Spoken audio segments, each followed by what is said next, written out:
Hi, hello, and welcome to another episode of The Dunker Spot. We are part of 342 Productions. I am your host, Nekias Duncan, and joining me as always is my co-host, Steve Jones Jr. Steve, how are you doing, sir? We good. We're back.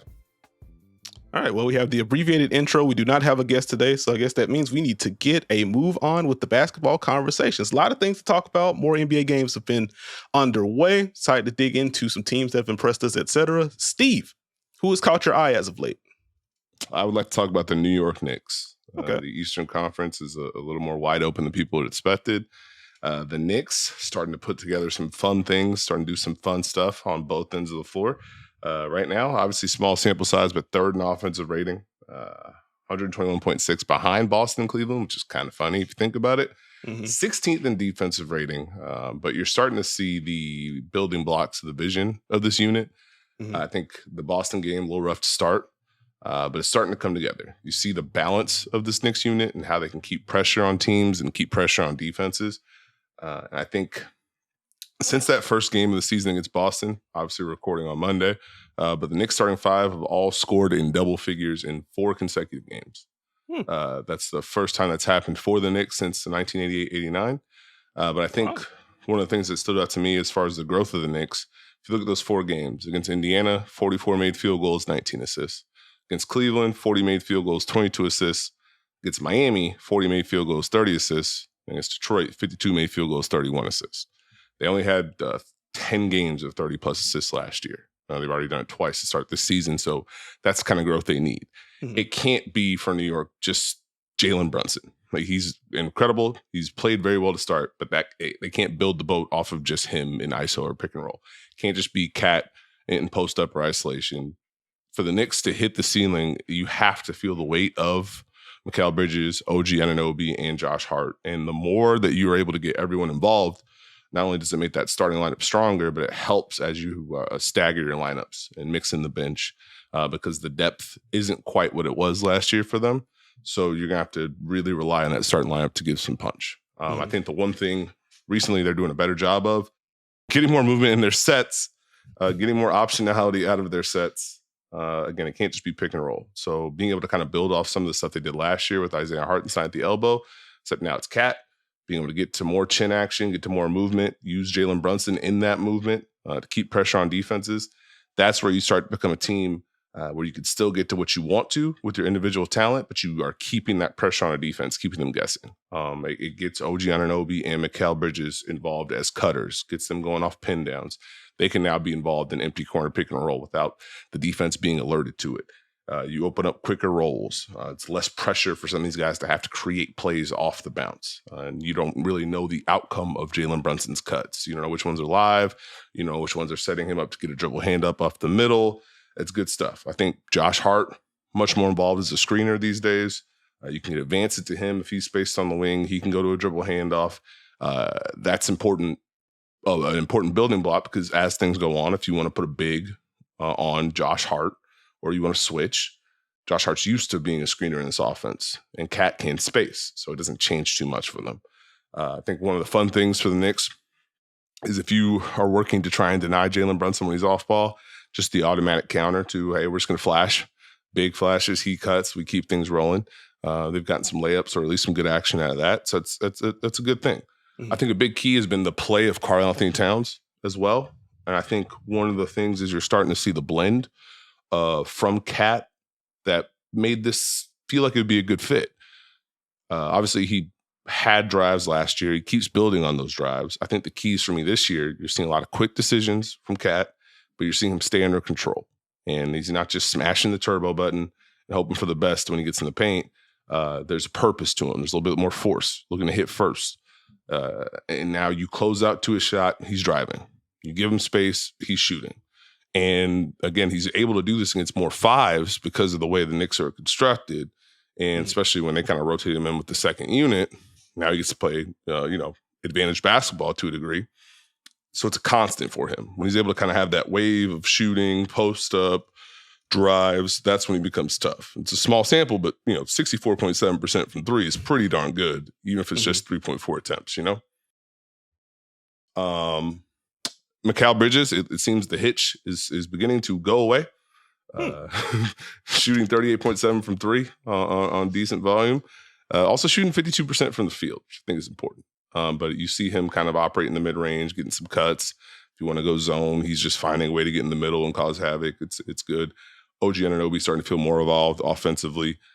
I think that's the way they need to have. And I think the big key for me with the Knicks is early offense. Not necessarily just transition, but when they were able to get stops and they are able to get up the floor and attack, keeps them out of the half court.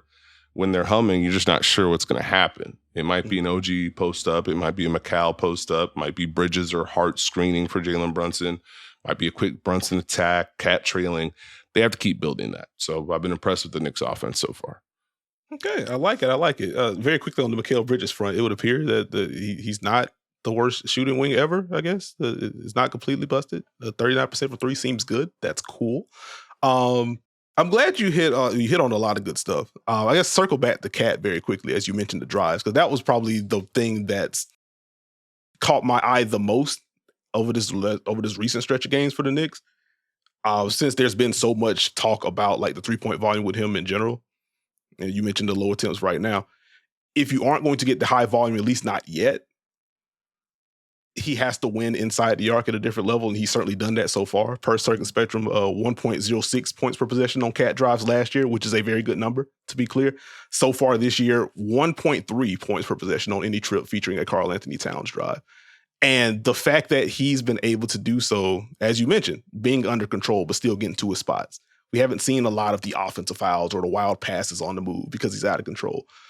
And baked into that, with Cat being a better decision maker, with Jalen Brunson generally just being a low turnover guy, the New York Knicks, quietly, top 2 in turnover rate on the good end. They are not they're not turning the ball over. You're not getting the live runouts. And so that gives them naturally more opportunities to kind of build that base that you're talking about in the early offense and just within the half-court offense in and of itself. And so I've generally liked not just the Cat drives, but the way that they have at least attempted to move him around. The point about him flashing in the passing cut, I think, was a really good one, because one of the questions, as I was digging into some of the Knick numbers earlier this morning, don't want to get too heavy into shot profile talk because I have a whole thing on that a little bit later in the show. But like being able to generate those shots at the rim, I think is going to be important. As Jalen Brunson, very comfortable operating in the mid-range area. If Cat is seeing switches, then naturally that could lend itself to some tougher shots away from the rim. So it's good that he's still getting there. Mikal, very comfortable with his pull-up. OG, comfortable with those turnarounds. And so, like, how do you balance those players being comfortable with that while also generating fruitful looks? So that's something that I'm keeping an eye on moving forward. But if you are able to just flash Cat to the middle of the floor and now you just don't know what's coming, you can't load up, that opens up those swing sequences, that opens up more shot attempts at the rim. So I think that's a positive. Another Knick player I want to shout out, you mentioned the Boston game and how it got hazy on the opener.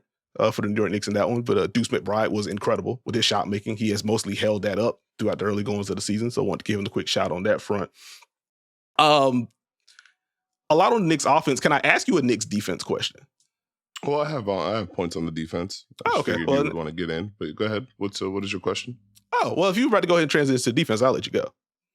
Well, no, I was just going to say on the defensive end of the floor, I think a lot of people would just kind of point to Karl-Anthony Towns and then point to Jalen Brunson and then add a question mark. And I understand. I think for the Knicks, it's a work in progress, and it's something they're going to have to work and develop throughout the season. But I think that's part of why, contrary to popular belief, the regular season is indeed important, because you have a chance to understand who you are as a team, what you're good at, what you're bad at, how to get better, tweak and mold things and face different scenarios that if you're good enough, you make the playoffs. And when you say, oh, well, the playoff basketball is so much better, well, that's because these teams know exactly who they are and are now able to present the best version of themselves. But, who knows? Let's yell at 3-point clouds or whatever y'all want to talk about. The one thing that stood out to me over the past few games is the reminder that they have OG Anunoby, Josh Hart, and Mikal Bridges flying around on defense. And there was a play against Detroit where Mikal Bridges is pressuring Cade Cunningham, forces him left in pick and roll, Cat's in a drop. Josh Hart's one pass away and not only shows like nail help, but he just takes the matchup, switches it. Now Cade's trying to get the ball back. And you see, there's OG Anunoby on the right side of the floor in that lane. And then you go to your left and it's Mikal Bridges right there in that lane, turnover score. That's what the Knicks have to build it on. They have to have the activity specifically from those three. Their ball pressure, their work on the weak side. That's what's going to be the backbone.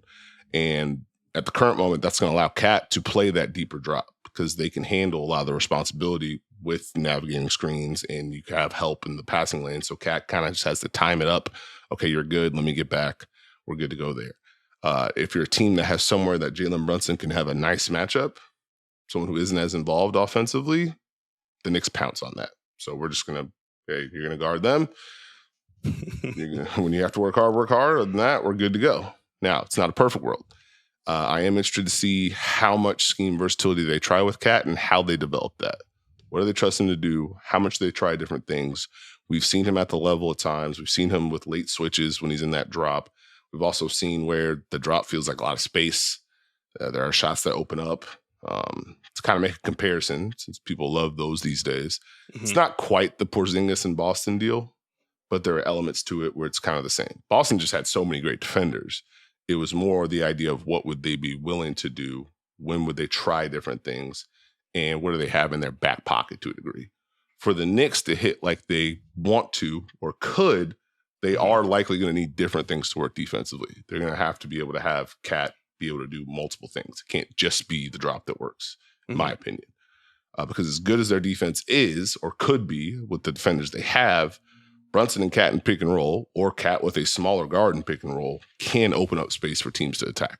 And so you've kind of seen that when he's paired with McBride, Payne, Brunson.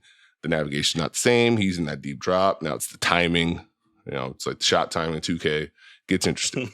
But yeah, that's pretty much my defensive thought. What was your defensive question? Okay, well, funny enough, my defensive question was going to be surrounding the scheme versatility of Cat and kind of what you've seen on that front. Because as you mentioned, some of the late switches with Cat, with him starting out in the drop, like it hasn't felt like a lot of pure possessions where New York's like, actually, we're just going to switch all of this stuff. At least they haven't tapped that button a lot with Cat yet. And I wonder if they hit a point to where they try that. And I'm glad that you mentioned Kristaps Porzingis because that just brought to my mind, like, remember that pair of Atlanta games, like late last season, where Boston's like, actually, we're just going to switch Kristaps Porzingis a whole bunch. And the Hawks won those games, had a ridiculous comeback, and fans were mad at Joe Mazzulla, like, hey, why are you switching him? Joe was like, well, we need reps to do this stuff. So if we need to pull it out in a big moment, we'll be prepared for it. So, like, I'm fine with, rephrase at this point, but like, I'm fine with losing this one if it means we gain some valuable information that's going to help us down the road. So I do wonder if at what point the Knicks give Cat those kind of reps with the switching. The switch rate is just way down, just looking at the numbers very quickly on Second Spectrum. So that was what I was going to ask you, but you've touched on a good bit of that. Well, I would say, they play the Rockets tonight. I would be intrigued to see what that looks like, depending on if the Rockets go to a smaller lineup in that game. Atlanta can tend to have a lot of wings out there.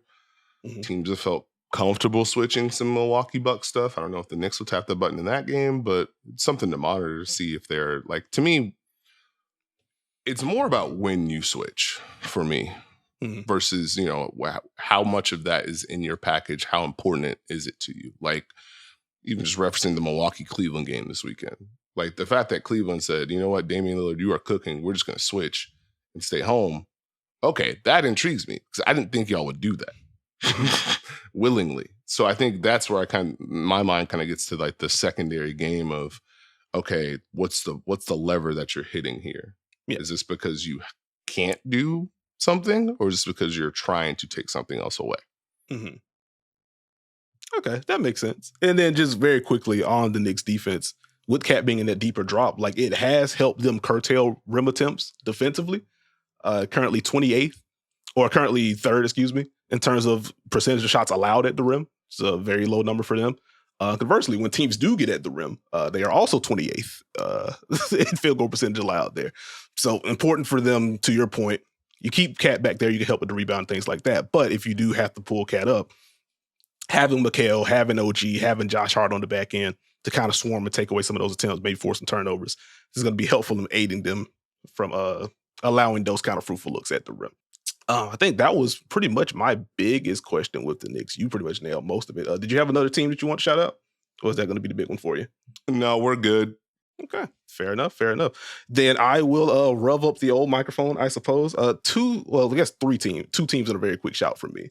One, I would like to start debating with the Golden State Warriors, who are 5-1 right now, per cleaning the glass, 11th in offense, 2nd in defense, 4th in net rating. And Steve, as we talked about the Warriors in our Pacific Division preview, that was probably the team I was most revved up about during the preview, because there was a level of intrigue and a level of confusion for me with the Warriors. Because I looked at their roster, and these are a lot of guys that I like, headlined by Steph Curry, of course, who should be back later tonight. I think he's listed as questionable for the game tonight. So he should be back, if not Monday, then certainly this week. It looks like he's coming back from the ankle injury. But they have a lot of people on the roster that I like. But beyond that, it's like, okay, how is this going to gel? How quickly is this going to gel? What lineup combinations do they land on?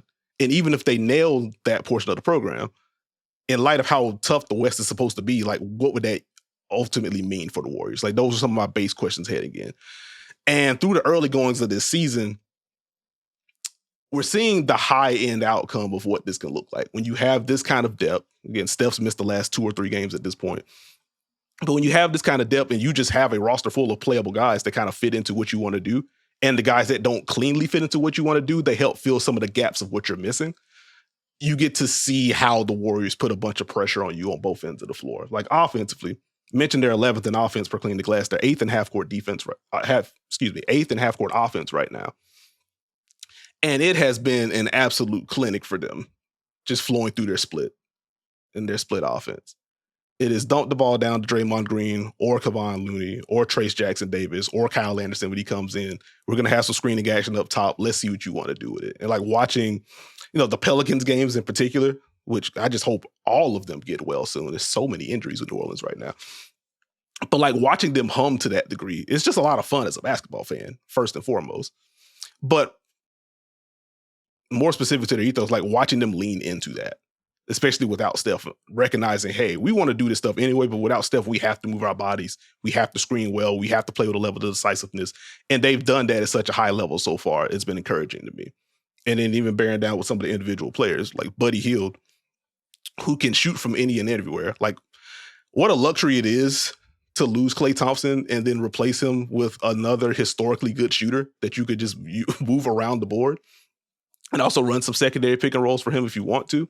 Steve, you shouted out Buddy Hield and the shooting start he's got off to last week, just to quickly update you on that front. Buddy Hield currently leading the Warriors in scoring, averaging over 22 points per game. He is shooting 51.7% from 3 on nearly 10 attempts.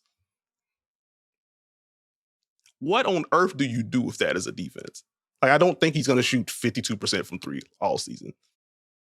But like, this is, we're not that far removed from the W season. Like, it feels like the first like month and a half of the Kayla McBride run in Minnesota. Where it's like, wait a minute, this is a hot start. Wait, she keeps doing this. Wait, she keeps doing this. It's the All-Star break. She's shooting 49% from 3. What is this? But Buddy's been incredible. And quiet is kept with Buddy Hield. No, I'm talking about the offense. I'll circle back. But Buddy's really been working on defense to start the season. This isn't the first time that we've gotten a like 3 or 4 game stretch of Buddy Hield being competent defensively. So there is a level of sustainability that he has to have. But I did want to shout him out on that front. He's shooting the leather off the ball and also defending pretty well for his level. Andrew Wiggins, another player that is shooting the leather off the ball right now. And if we're talking about games over the weekend, the Houston contest, in which they almost pulled that off, was a ridiculous game to come back to. But Andrew Wiggins set the tone with his shooting. Contested looks, open looks, it didn't matter. And just the level of comfort that he's playing with on both ends of the floor, it's just refreshing to see from a human level, considering all the up and downs they had to deal with last season. So it's good to see him returning back to form.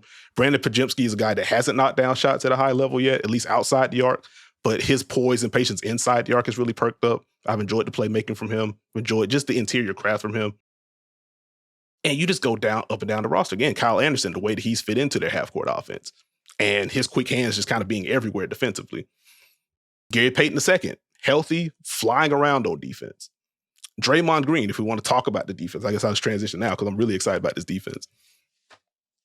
I think it was 2 games ago, post-game, where Draymond's like, I hear a lot of people talking about Wemby for Depoy and others. Like, don't forget about me. I want my name in there too. Draymond has been masterful, again, defensively so far this season. Like the communication is always going to be there. But I think it was the second New Orleans game where Draymond is just in a drop. Brandon Ingram comes down the left side of the floor, wants to run an early pick and roll. Draymond jumps him, gets a deflection. It's a turnover, is going the other way. It's just like the cat and mouse game that Draymond can play in early offense, in transition. He's one of the best like 1-on-2 or 1-on-3 defenders that we've seen in the league. On top of that, he's just really good at playing mind games with people. And so seeing him on a possession by possession basis just kind of shut down opposing offenses has been a lot of fun. I think Brandon Podziemski's ball pressure has been incredibly important for this starting unit. Gary Payton II, again, has been very good. I'm excited to see D'Anthony Melton come back and see what he adds to this group defensively, because he's another guy that can just get into your jersey. But zooming out with the Golden State defense, they haven't quite leaned into like the full court pressure revolution that it seems like a lot of teams have so far this year. But once you cross half court, you're just not having fun. Like I mentioned, the guards that are in your jerseys, Trace Jackson-Davis is at the level where he's blitzing a bunch. Draymond will creep up. Kevon Looney will creep up if necessary. Per second spectrum, no team in the NBA is blitzing pick and rolls at a higher rate than the Golden State Warriors right now, which I am curious to see how long that stat lasts, considering some of the other teams that are up there. But it just speaks to the level of pressure that they have. And when you have all these guards and wings that can fill gaps for you and plug holes for you because of the speed, because of the quick hands, as exciting as Gary Payton II is on the ball, you put that guy at the nail, have fun trying to dribble near him or try to pass near him. They can afford to be more aggressive with their bigs when they have that kind of speed behind things. And if Draymond isn't directly involved, naturally you just have him on the back end quarterback and stuff.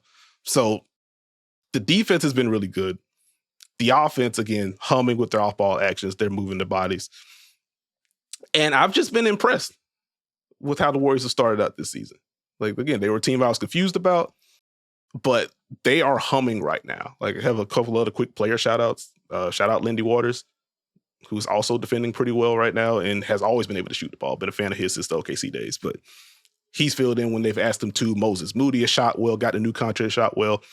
Jonathan Kuminga has settled in after going back to the bench. It wasn't a great start for him on either end of the floor, but he seems to be settling in. He was also huge in the Golden State Warriors ultimately closing out that game against Houston over the weekend. So it's been good stuff for the Golden State Warriors so far. I'm impressed. So it sounds like the Golden State Warriors are back to playing Golden State Warriors basketball. Is that what you're telling me? That's what it sounds like, yeah. I mean, I think the thing for me with Golden State is they had a style, they had a vision. They couldn't get back to it, whether they were leaning on certain folks or they didn't have the pieces they needed. It always felt like, okay, there's this belief in what they can do, and then they would showcase it, and then it would go away. We're seeing that this year on both ends of the floor. They're attacking. Like the Golden State offense humming, not surprised. The defense being disconnected, a little surprising. But I think for me, it's watch what happens when other teams drive. Watch what happens when other teams go to pick and roll. Watch the rotation the Warriors make. They're not perfect defense, but a lot of times they don't hurt themselves to the degree that a lot of teams do these days. Their base feels stronger as far as, okay, if there's a drive, we know who's helping and we're staying at home everywhere else. We're going to rotate and recover out of that, as opposed to, action happens, defend, and now we've blown a rotation. Now we're in rotation and we can't get back to it. I also think the depth is paid off.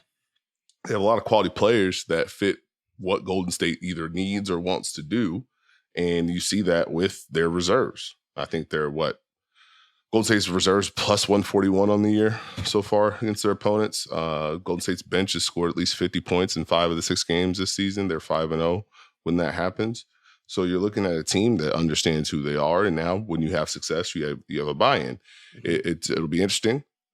If Andrew Wiggins can sustain this on both ends of the floor, so it's good to see him back healthy and performing like this. That's a big key to it. Obviously, I think the boost of being able to do this without Steph is going to have some sort of impact down the line. But again, early season success, you get more buy-in. This is the kind of start you need, especially in this Western Conference. Yeah, I like it. But no, excited to see this upcoming slate of games for the Golden State Warriors, but it's been a really fun start to the season for them. Very quickly on the numbers front, I mentioned Trace Jackson-Davis, more so defensively for him, but offensively, he's converted 80% of his shots to start the year. Not the highest of volumes, but he is finishing everything, a lob threat, also has some touch shots to him when he can't get directly to the rim. And the playmaking's kind of perked up for him. As, again, Golden State is more than comfortable dumping it down to Draymond or insert player here to run their post splits. They've leaned into more of that with Trace Jackson-Davis, 2.5 assists per game so far this year. And he has a really nice sense and just nice velocity on the passes when he's picking out cutters. So I want to give him a quick shout out on that front. Back to the Golden State defense. They are currently leading the NBA in charges taken. Brandon Podziemski and Draymond Green have each drawn 4 charges, which is tied for the league so far, just to add on to kind of the off-ball rotation portion that you just hit on there. But yeah, other than that, just gold star for the Golden State Warriors. Other team I wanted to bring up in earnest, or did you have something on Golden State? Well, no, I was just going to say, you buried the lead a little bit with interesting stretch coming up for the Golden State Warriors. We are going to see how true this pod is and how well it lives. You've done a great job choosing them, as they will play Washington tonight. But then they will play at Boston, at Cleveland, at Oklahoma City, at home against Dallas, at home against Memphis, and then at the Clippers. Yeah, so hey, we either come back in a week and a half like, holy crap, the Warriors are contenders, or just slide the comment on the door like, whoa, let them shout that out now before they hit that stretch. So yeah, some fun times ahead for the Golden State Warriors. Sticking in the West and sticking with the Pacific Division in particular, let's talk about the Phoenix Suns. They were a team that we did not discuss on last week's YouTube episode at the very least. So they got off to a hot start. They are still off to a good start. They're 5-1 right now. 18th on offense, which I do want to dig into that a little bit. 6th in defense, 10th in net rating per clean in the glass. And for the Suns, for me, like big question for me was, one, how healthy would this group be? Because you just need their big 3 on the floor. But beyond that, you're bringing Mike Budenholzer into the fold. He's a good coach. I think he's going to want to run the ship a little bit differently than the previous head coach. What changes would he look to make on both ends of the floor? How sustainable would those changes be? And, similar to the Warriors question, if they do make these tweaks, in light of how strong the West is supposed to be, like where would that ultimately put them? But again, a 5-1 start for Phoenix, you certainly take that. In terms of some of the broader stroke changes that we've seen from the Suns so far, they're running a lot more pick and roll this year, which makes sense considering you're adding Tyus Jones to the mix. Off the bench, you're also bringing Monte Morris into the mix. Both of those guys can handle the ball. And if you are trying to utilize Kevin Durant, Devin Booker, Bradley Beal off the ball more, having a guy like Tyus that can initiate some of that offense to get them off the ball is a natural way to do so. But pick and roll usage is way up. They were around 63 per 100 possessions last season. They're roughly at 78 per 100 possessions this year, which is 4th in the NBA. So that part is skyrocketed. They are indeed taking a lot more 3-point shots this year. They are 5th in 3-point rate after being 19th last season. So you're seeing the broader strokes there. And I think back to a mailbag question that we got in September that asked about Bud and what are some of the things that we expected him to do with this Phoenix group. And one of the numbers that popped for me as I was going through the Bucks era and the Hawks era, et cetera, is that his teams generally don't crash the offensive glass. They very much prioritize getting back in transition. They're not going to go for the extra chances. I think the stat was a Bud team has not finished higher than 13th in offensive rebound rate, and they had multiple finishes in the bottom 8 in the league. And Phoenix has gone from top 10. They were 9th, I think, on NBA.com, 8th in cleaning the glass, and offensive rebound rate last year. They're currently 29th this year. But with that, in terms of points per possession allowed in transition and points per possession allowed transition off of defensive rebounds, if you want to barrel it down, both of those numbers are lower than they were last year. So you are seeing kind of the philosophical shift there. Hey, we want to run our offense. We want to get back. We want to take away some of the easy stuff that teams were able to get to. And I think, one, just shaving off some of the fat there has helped them be a top 10 defense to start the year. But watching the stars operate together, again, nice to see Devin Booker receiving more off-ball stuff. Nice to see Bradley Beal getting more off-ball stuff. It's nice to see Kevin Durant, the blend of the off-ball actions. You still see the wide pin downs. You still see, as Steve has pointed out throughout the history of the show, you still see the option screens for him. But you can mix in the on-ball stuff with him too. Like, he will run pick and rolls. He's seeing switches on a higher rate than he ever has, which is going to be interesting to monitor moving forward. But they're moving KD around the board. They're moving Devin Booker around the board. And then individually, Devin Booker hunting out more pull-up threes. That's been a lot of fun for me. Kevin Durant taking more threes than he was last year. So you see that kind of ethos. But beyond that, the pressure that they can put on you when they're humming is kind of absurd. And we saw flashes of that last year. So it's not necessarily new. But when you have Tyus Jones running a pick and roll with Devin Booker as the screener, and then you look on one side, it's Devin Booker, it's Bradley Beal, and on the other side, it's Kevin Durant. It's just like, okay, what exactly are we doing here? Like, I think the end of the Clippers game, where you go Tyus and Devin Booker, you try to help, And it's just Royce O'Neal with no one within 12 feet of him because they're reacting to the early slip from Devin Booker. And it's just like, one, that's a good shot created for someone that Royce's shot, I think, 42% from three this year. So that's a good look for a good corner shooter. And then you look at the other side of the floor and it's just like, oh, that's KD and Grayson Allen. What am I supposed to do with this as a defense? So as they lean more into moving those guys around and just juicing the ball movement in general, assist rate is up. I think they're leading the NBA in assist rate right now as of recording. Passing the ball more. Like, as they are able to mix in all the off-ball movement, you can go pick and roll, but it's not just a static, we space the floor. You can do that in late games, but it's not just static stuff. Like, they're still running Spain. They're still layering in off-ball screens before flowing into pick and rolls. There's just a lot more juice to the half-court offense. So, like, 18th in offense right now, it doesn't feel real to me. Like, I think this is going to be a top 10 offense at this rate. Like, I've been impressed with the process. I know you love that word, Steve, but I've been impressed with the offensive process for Phoenix and the way they've utilized the big three. And I think there's real upside for this group. And with the defense being top 10 right now, I feel like their stars have really been engaged. I have enjoyed the play of Ryan Dunn, much like you predicted heading into the season. It also helps that he is shooting 39% from three. And if the shot is real, then this is just an entirely different prospect for Phoenix moving forward. And buddy, did they need to hit on some young talent considering their salary situation. But Ryan Dunn has been a blast to watch. I think Mason Plumlee has really given them good minutes with the second unit. Jusuf Nurkic, it has been an interesting season for him so far because I do believe like his rebounding is still important. He's still one of the best screeners in the sport. He can still make short roll reads. But like if you're turning the ball over this much, like it does just get kind of difficult. Like I don't think this is him for the entire season, but it has caught my eye just how much more willing Phoenix has been to go small in light of what Nurk has been. And like, they don't want Mason Plumlee playing like 28, 30 minutes a game. Like he's around 17 right now. They like the energy. He can ramp him up and pick and roll if you need him to, can be your handoff hub, etc. Like there's value there, but you don't want him doing too much. So I keep an eye on what the center rotation ultimately ends up looking like for Phoenix moving forward and what the productivity is going to be. But thumbs up for me with what I've seen from Phoenix so far. Like the offensive changes I think have been nice. I like the ball movement. 3-point rate is up. They aren't getting to the rim at all. That's going to be something to monitor as well. But good stuff for Phoenix so far. So this is going to be a rim pressure episode later on. Well, we'll see. Because like my last thing, now I'll let you go. But like in the Phoenix era, I feel like my common theme has been Phoenix needs to do something different with the shot profile. Even going back to the Chris Paul days, like it's either they need to find a way to get more stuff at the rim, whether that's feed DeAndre Ayton or whatever, or they need to take more threes to kind of balance this out. Because I don't want them to completely eliminate the mid-range shot when you have Kevin Durant and Bradley Beal and Devin Booker. Like those are good mid-range shooters. You are fine with them taking them. But like there needs to be an uptick somewhere else, either at the rim / free throw line or from three. And like this year, they've clearly chosen the three ball so far.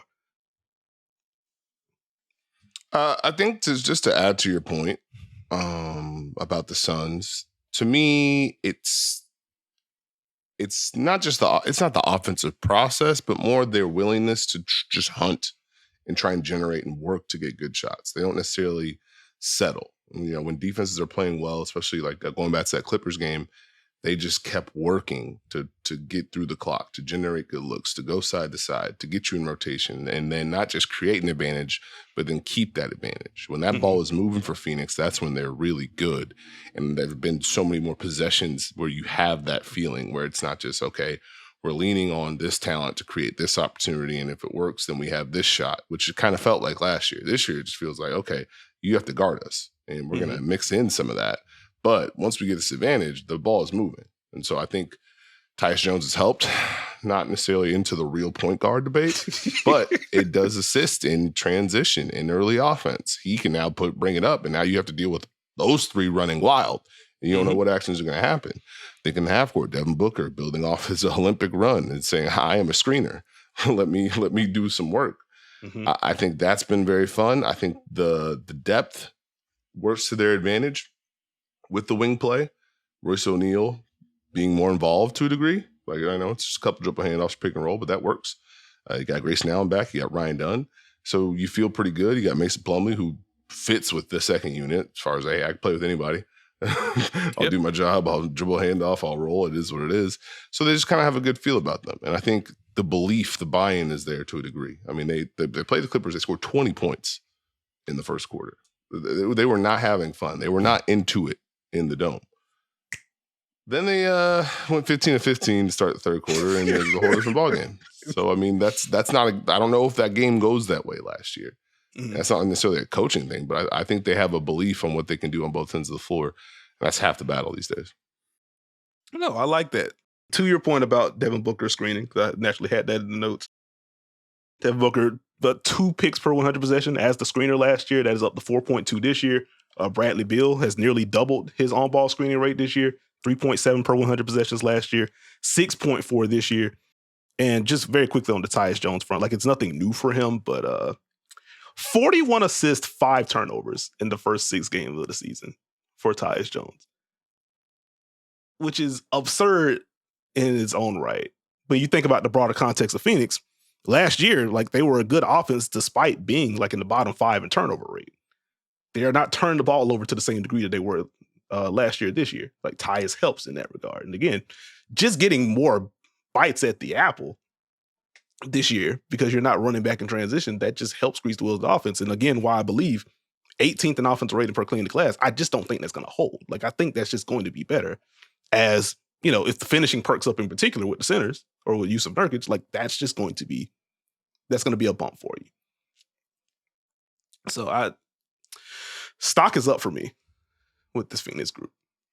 You mentioned Grayson Allen coming back. Like, that's another guy that can knock down shots. You can move him around. He's a willing screener on and off the ball as well. So, like, it just adds to the variety that they have or can throw at you within their half-court offense. So, good stuff for Phoenix. Last thing I will note very quickly, the best non-Nurk lineup so far is the big three, Royce O'Neal and Mason Plumlee. They are a plus 18 in 13 minutes, which is a good bit of business for them. Last quick shout from me, and just very, very quick. Just the Detroit Pistons, like, running stuff on offense, and if it doesn't work, here's Jalen Duren flashing to the elbow. Hey, let's just get to something else. A very simple thing, but, like, it's kind of manufacturing a little bit more half-court flow for them. So I just wanted to quickly throw that in, and then naturally had a number on that front for the Pistons.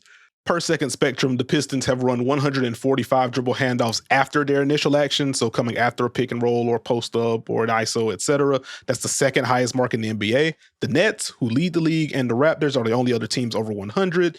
And if you want the pace adjusted number, the Pistons averaging 21.7 dribble handoffs per 100 possessions after the initial action. That's way up from 12 last year. So just wanted to give a quick hat tip to them searching in the half court. Oh, you mean J.D. Bickerstaff can generate an offense with flow like he kind of did last year? Interesting. Yeah, it's an interesting concept, huh? Wild. It is a wild concept. So quick hat tip to Detroit. Yeah, it'll be interesting to see what happens once those handoffs get a little bit better. Yeah, I was going to throw you a lob. I'll leave you to break that one down at a later date. Very quickly, as we transition into the teams that make us think portion of the program, I will start the bidding with the Miami Heat, who currently hold a playoff spot, but I don't know how I feel about it. Yeah. Already? Look, I'm not pressing the big red button on the Heat. They're just interesting to me right now. That's all. They, in the very literal sense of the segment, they are making me think. 3-2 right now, 19th in offense, 13th in defense, 15th in net rating. It's just been interesting watching them shift things offensively. Like, they have been more spread out. You're seeing more of the off-ball screening, which is something that I've been calling for. Shout out my guy Frankie at Heat P. He's certainly been calling for it for years at this point. The Heat currently leading the NBA in pin-ins and flares this season, if you want to get super nerdy with some tracking data. But you're seeing more of a 5-out alignment. You're seeing, Bam being space isn't new. But, him taking threes with any kind of volume is a little bit different from last year. But them layering in more of the off-ball screening. So when you have the drive from Tyler Hero or you have the drive from Terry Rozier, being able to generate something from the corner, like that just feels a little bit different. But I think as they become more spread out and as you've had Terry and Tyler handling a lot of the offense, it's led to some shifts with their stars. Jimmy Butler, as you pointed out in watch parties and things, like he's always had value as a screener. He is setting more screens than ever before in the Heat jersey right now. Bam Adebayo, up into the Washington game over the weekend, to where he just breaks out with, I think, 32 on 24 shots. It had been quiet for Bam. He's missing shots that he normally makes. I wasn't too much worried about that. But what was bothering me going through Heat games were the amount of possessions in a row to where Bam is just not involved at all. It is Bam's space or we're doing something else. Not that you can't steal those possessions, but it's like, okay, how do you kind of blend in spacing things out, getting your guards going, shifting roles, and also making sure that Bam in particular is going to be involved? Because naturally, if you're going to more Tyler Hero on-ball usage and more Terry Rozier on-ball usage, and if you're using Jimmy as a screener, like where does that leave Bam? Or even within that context, that just means you aren't doing as much of the handoff stuff with Bam as you were in years past. And I think it's just going to take some time for the Heat to kind of build that balance. Because even looking at the Knicks game from last week, to where Bam was very quiet in the first half, and I want to say 3 of the first 4 possessions of the third quarter where, hey, Bam, let's get you the ball on the left side of the floor. And let's just clear it out and let you go to work. It helped. He drew some free throws, drew foul, etc. But it's just like, this isn't the same like flow that Miami was trying to get into. Now it just feels very catch and hold Bam attack. So I'm just kind of monitoring how smoothly they're able to kind of blend in the Bam usage so he does get comfortable. And ideally, you exist in a world in which Terry feels good, Tyler feels good, Jimmy feels good, and Bam feels good. Because if you get that, I think that's going to help their defense, which has kind of been underwhelming to start the season. They're just going to have more time to set things up. But I think for the Heat to get to where they ultimately want to go, because I think they still project as not a contender, but team you just don't want to see because they're annoying and they have stars that can turn up. If they want to jump out of that class into legitimate, like tier 2 contender or tier 1 contender in the East, they need the offense to operate at a higher level. And this is something that the Heat, their players, Eric Spoelstra in particular, has talked about, media day, training camp, etc. So that part's been interesting. And then just very quickly on the defense, just the Bam usage. This has been a lot of drop with Bam Adebayo. And like kindly, I just don't know if they have the screen navigators to make that work. Like this is the lowest switch rate of Bam's career right now, or at the very least in recent memory for him. And I just don't know how I feel about that yet.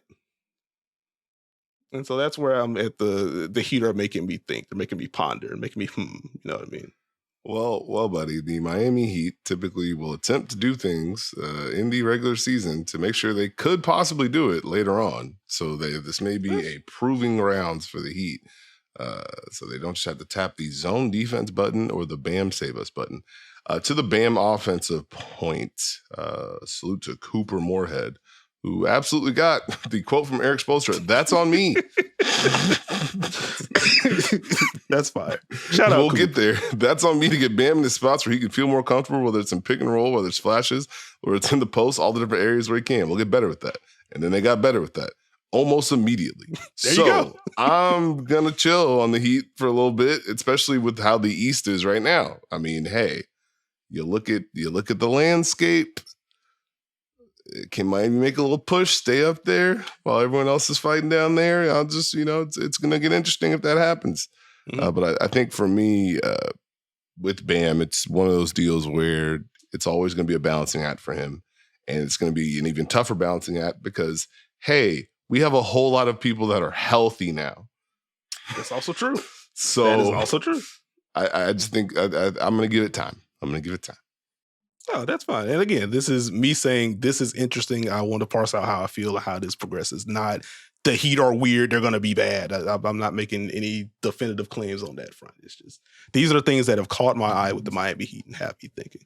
And then just very quickly on the Dallas Mavericks front, nothing too deep there. They're 4-2 as Luka's finding a shot again. So that part is cool. It's more so just when do they start Derek Lively in earnest? I guess is kind of where my mind is at least through the early goings. Like going back, I found the Jason Kidd Media Day quote because like I was thinking about it, I feel like Jason Kidd said Derek Lively was just going to start this year. I don't think I'm making that up.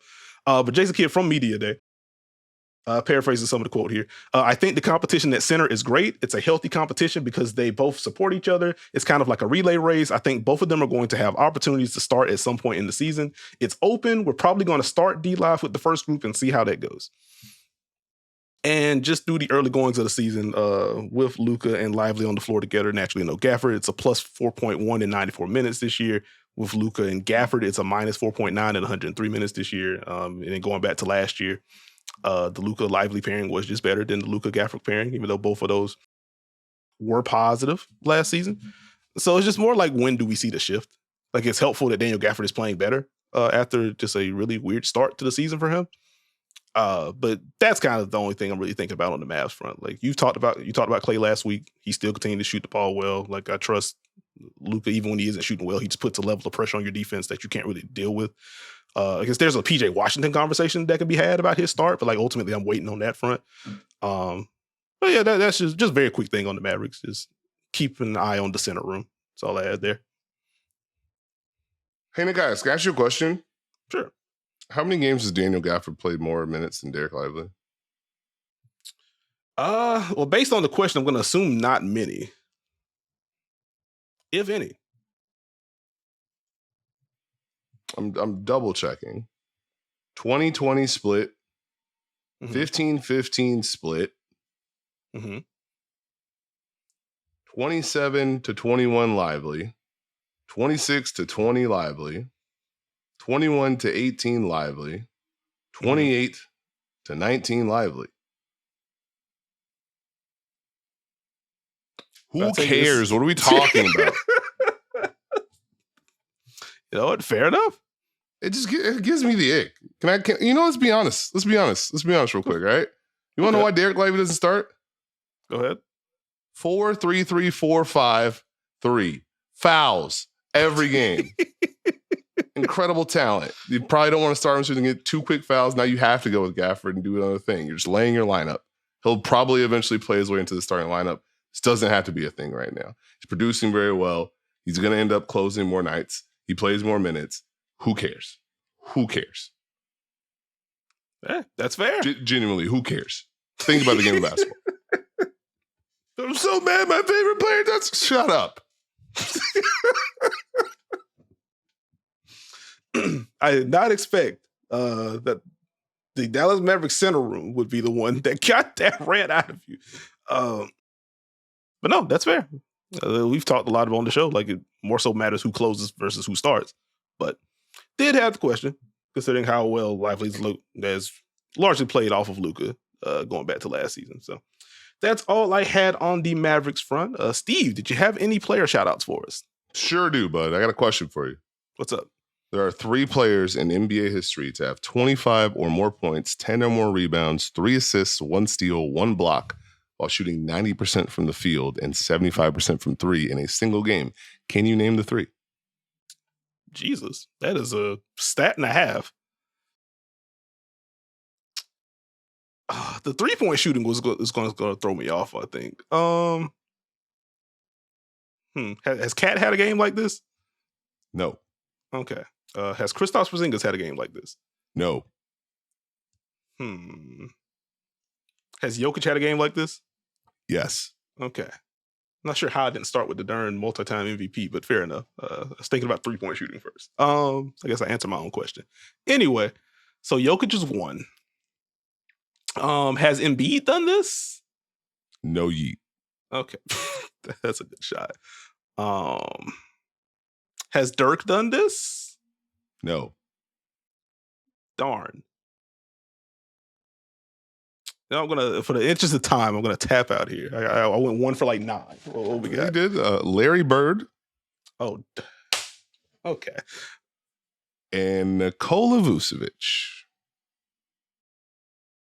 Against Brooklyn on November 1st, he had 28 points, 11 rebounds, 3 assists, 1 block, 1 steal, 10 of 11 shooting, 3 or 4 from 3.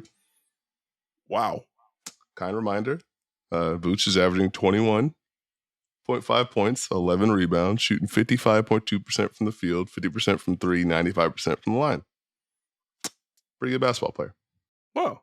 Well, shout out to Nikola Vucevic. Wow. That's heck of a pull. We're just going to keep going with a couple reminders here real quick. James Harden averaging 21, 10.8 assists and 8.8 rebounds. Keep an eye on that. DeMar DeRozan leads the NBA in mid-range field goals made, 26, and attempted, 50. He's shooting 52% on 8.3 attempts a night from the mid-range. Brandon Ingram shooting 51.3% from mid-range, 42.5% on above the break threes. He was at 35.7 last year. Shooting 52% on catch and shoot threes this year. That seems helpful. 6.9 last year. He's up to 2.9 pull-up threes this year versus 1.3 last year. RJ Barrett, going into this recording, has scored 30-plus points in 3 straight games. He's been good. He's been really good. He's just been a good Raptor, period. All right. Then those are the players I just wanted to briefly talk about. Okay. Who do you have? Let me unfurl the scroll real quick. Just kidding. But we'll go very quickly on these since I do have, I think, a list of 8. So starting with Ja Morant, who won, just welcome back to playing NBA basketball. Currently averaging 20 points, 5 boards, a shade under 10 assists right now. On trips featuring a Ja Morant drive, the Memphis Grizzlies are generating 1.16 points per possession. That is second among 24 players to drive at least 75 times. And he's doing that with help being present on nearly 84% of his drives. We're going to have a conversation about some of the spacing around Ja Morant, but that is not what this segment is for. The drives have been electric. I still don't understand how that man threw a lob from the ground. Pat Connaughton literally just wrapped him up and get the jump ball. But either way, that was incredible. He just made stuff up against Milwaukee. Last week, we can be honest. That brother was out there playing horse and winning. It was a very fun experience. But no, the drives have really hit. Like, he's just living in the paint. The playmaking is fun. The way that he changes pace inside the arc has always been a joy for me, because naturally you get young guard that has that kind of athleticism. They at least start their career going 120 miles per hour and they have to learn that. I felt like Ja just came into the league with that kind of change of pace and has a comfortable floater that he likes getting to. So it's just been cool watching Ja hoop. So I will start with that. Circling back to Jared Allen, talked about the Cleveland Cavaliers in our opening segment on the last YouTube episode. And I mentioned him in passing because I was intentional about prioritizing the Evan Mobley steps and the Darius Garland steps in the broader picture of what Cleveland wants to build and stuff. Jared Allen has missed 15 shots in 7 games. That's not how that's supposed to work. And he's doing so while also crashing the glass. He's still making solid passes.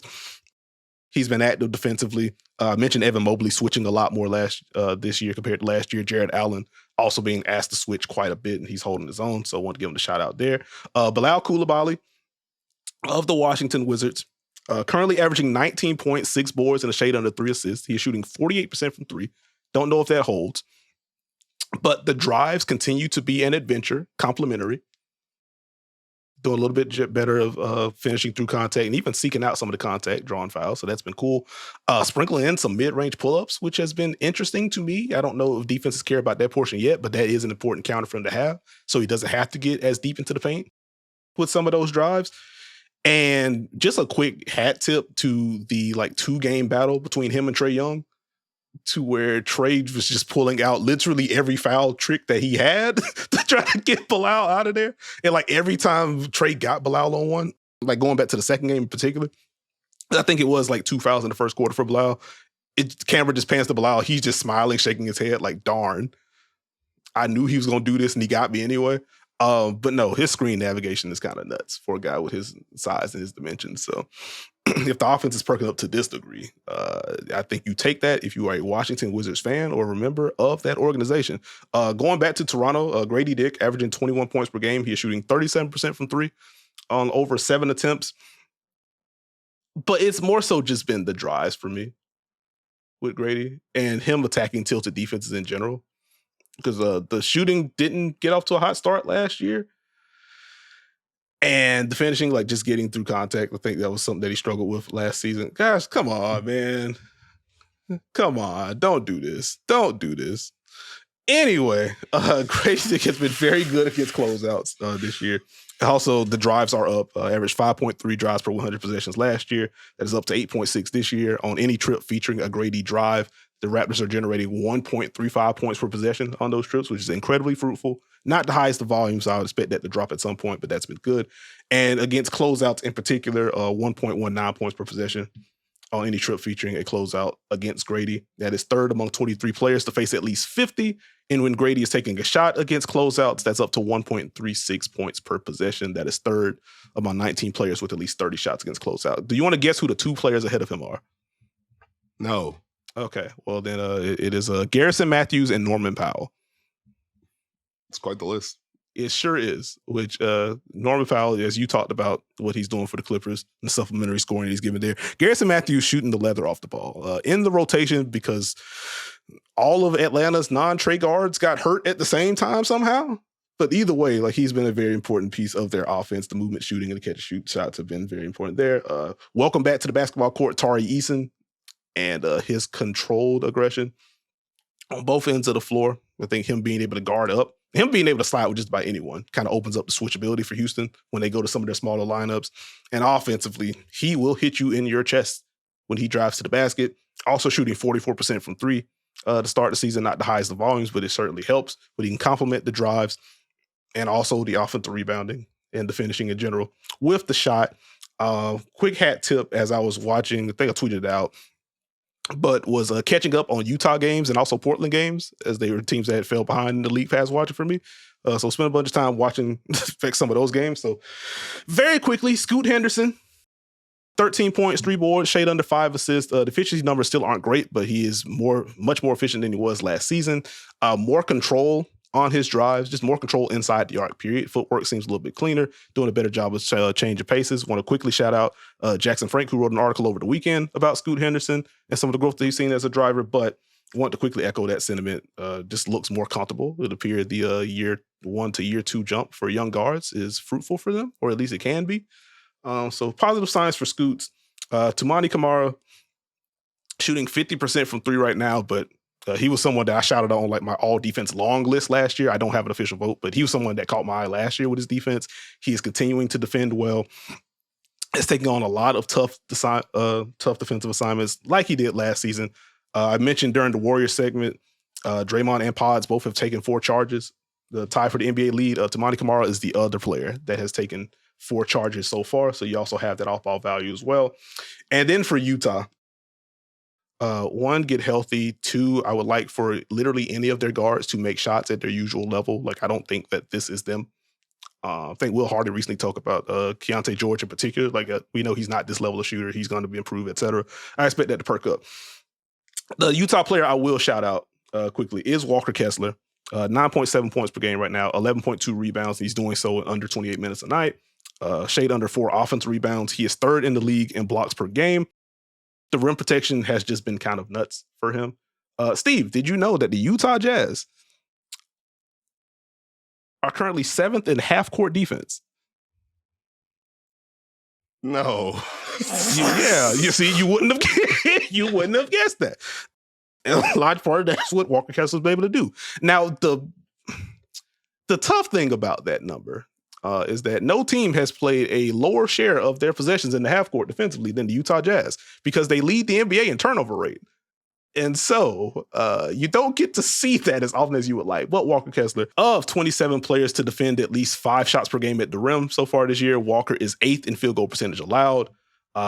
Offenses are only generating 0.71 points per possession on trips featuring a pick and roll defended by Walker Kessler. That is 2nd lowest among 43 players to defend at least 75. Chet Holmgren, number 1, 0.59 points per possession, which is just insane. That's not how that's supposed to work. So a bright spot for Utah right now. Walker Kessler doing his thing on the defensive end, converting 62% of his shots inside the arc as well. But wanted to highlight the defense of one Walker Kessler. With that being, go ahead. Well, players I expected to hear as debuting a new segment, not to Nekias' knowledge. Nikola Jokic, Nick Richards, Dylan Brooks, Scottie Pippen Jr., Jalen Wilson, and Anthony Black. All right, we'll try again next week. I mean, I can give you quick stuff if you want. No. To the next portion of the program. Okay, fair enough. Full court pressure for Jalen Wilson's been cool. To the news portion of the program. Some coaching news on the W front. The Indiana Fever, in a shocking development, have hired Stephanie White as their new head coach. Stephanie White, a 55-25 record across 2 seasons with the Connecticut Sun. They were 28-12 this past season before bowing out to the Minnesota Lynx. Stephanie White also coached the Fever in 2015 and 2016, a 37-31 combined record there. And I think the Fever got to the finals in year one under Stephanie White. And then the Chicago Sky, hiring friend of the program, Tyler Marsh, as the new head coach. Leaving the Aces and Becky Hammond, that staff, where Tyler Marsh was there for 3 seasons, 2 titles in 3 years, is a pretty good bit of work. Steve, where do you want to start with this one? Wherever you want to go, buddy. Okay. Well, as we can start with the Fever portion of the program, as that was Annie Constable of the Chicago Sun-Times was just on that from the beginning. And the Fever ultimately pulled that off. Stephanie White coming on home back to Indiana. I am so intrigued by the hire because I think Stephanie White naturally is a very good coach. I think the biggest question that I have is what the defensive translation is going to be like, or how much of what Connecticut did last year and just under Stephanie White in general can be replicated in Indiana. And I think something that you pointed out as we were talking a lot of Fever throughout the year last year, Aaliyah Boston was playing closer to the level in pick and roll last year. Like, that is something that Stephanie White asked Bree Jones to do. And in general, like, they are a team that's willing to blitz. It's easier to do that when you have Alyssa freaking Thomas that can blitz or hedge pick and rolls. The Fever don't have that kind of player. But at least looking at the centers, I think Aaliyah is a better defender than Bree Jones. So I am just kind of curious, like, what the scheme versatility for her is going to look like. But like, this feels like a good hire to me, and I'm excited to see what that's gonna look like. Did you have Fever White thoughts?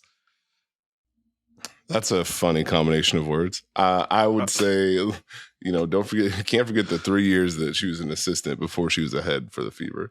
Fair. But I would say very, very strong move, from 22 to 22. Wink, wink, nudge, nudge. But I think it's more intriguing to see how much more open can the offense be, and what will that impact be as far as, the things that Connecticut grew into with the limitations they kind of had. What does that look like with more talent offensively to a degree? And how does that generate things for Caitlin Clark and that team? I'm intrigued by that part. And defensively, I think that it's going to be more of a mindset deal. You don't have an Alyssa Thomas, but can you get buy-in on that end of the floor? Can you do multiple things defensively? Because when we saw last year, when this Fever team was just solid defensively, it usually gave them good results. If they nudge that up a level, what does that do? So I think it's kind of a best of both worlds for both as far as looking for the best opportunity. Yeah, I think if nothing else, like, you are going to see that's going to be an emphasis for them, perking up the defense. Like, we joked about it post-Olympic break or during the Olympic break at that point, where Fever players were just kind of back in the practice facility pretty much a few days after players went off for the Olympics. And you got practice clips from the Fever account. Like, they were working on defense. So it's not like Christy Sides wasn't working hard to improve the defense while there. But I think Stephanie White is going to bring a level of accountability there that should help them. And then on the Sky front, first and foremost, I'm just happy for Tyler.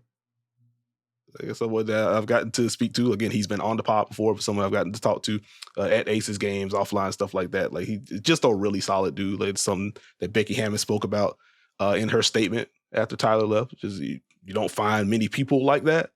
And I think for the Sky, after the surprising firing of Teresa Weatherspoon, like, I think being able to land someone that, one, is just willing to work, two, has this kind of player development background as you enter this phase with year 2 of Angel Reese, year 2 of Camila Cardoso, whatever this rookie class is going to produce. Like, they're not ready for contention yet. You want someone that can build with this group.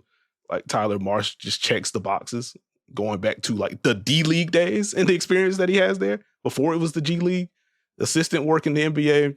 Again, so much has been said about the development of Jackie Young, and Jackie is very quick to highlight how important Tyler Marsh has been in her development. And just to see the outpouring on social media from Aces staffers, Aces players, even former Aces players, talking about the kind of impact that Tyler Marsh had on them. Like, I'm just happy for that kind of person getting that kind of opportunity. And I'm excited to see, like, what he does. And I say that within, like, a scheme perspective. Like, I'm curious to see what exactly he wants to implement. Like, how much of this is building on what Chicago's already doing? Like, what new tweaks is he going to implement on either end of the floor? Does he lean into more of, like, the aggression defensively with Angel and Camila? Like, those are things that I want to, whenever the introductory presser is, like, I want to ask him about that. But This seems like a good bit of business for the Chicago Sky. Tremendous. I mean, the work that he's put in over the entire course of a career has been great. If you have not heard the episode we did with Tyler Marsh, I would say go back and listen to it. It's a very good one. He explained everything properly.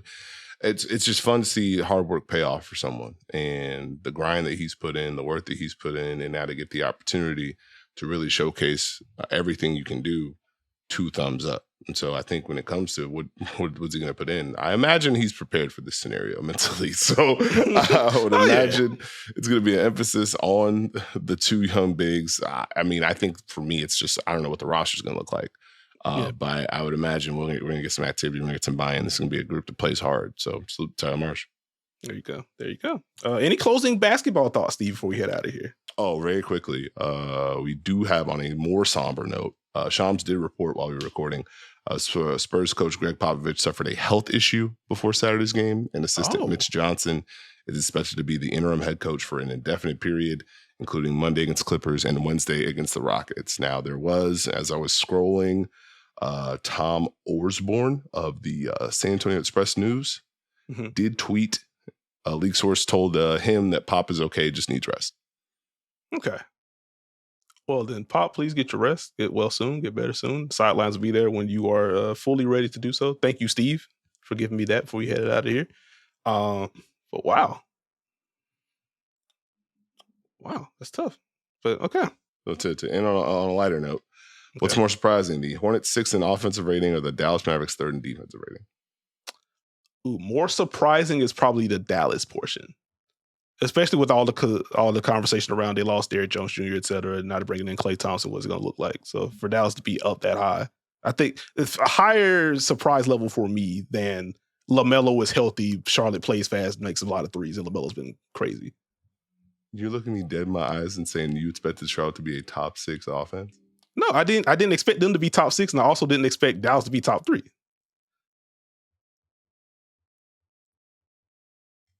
Hit the horns, man. All right. Well, thank you for listening to or watching this episode of The Dunker Spot.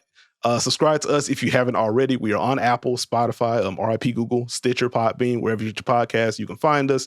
You can follow me on Twitter at Nekias NBA. You can follow Steve on Twitter at SteveJones20. Don't listen to him. Join the Dunker Spot community on Twitter if you haven't already. And also join us for our online Dunker Spot watch parties. If you have League Pass, you want to watch basketball with us, we're breaking things down. But ultimately, we're letting the hair down, just kind of relaxing, having some fun, watching some hoops. You can do that with us. The link is in the podcast description. It is free to create your profile for the room. Again, if you have League Pass, you can see the games on screen. If you don't, get it. But if not, it is a cool second screen experience either way. Like, we'll tell you when we're syncing up time and stuff so you can watch along, etc. But come have some fun with us. It's an awesome room. It's an awesome community with a lot of great people. So come have some fun with us. And with that, we will catch y'all later in the week. Good job, man.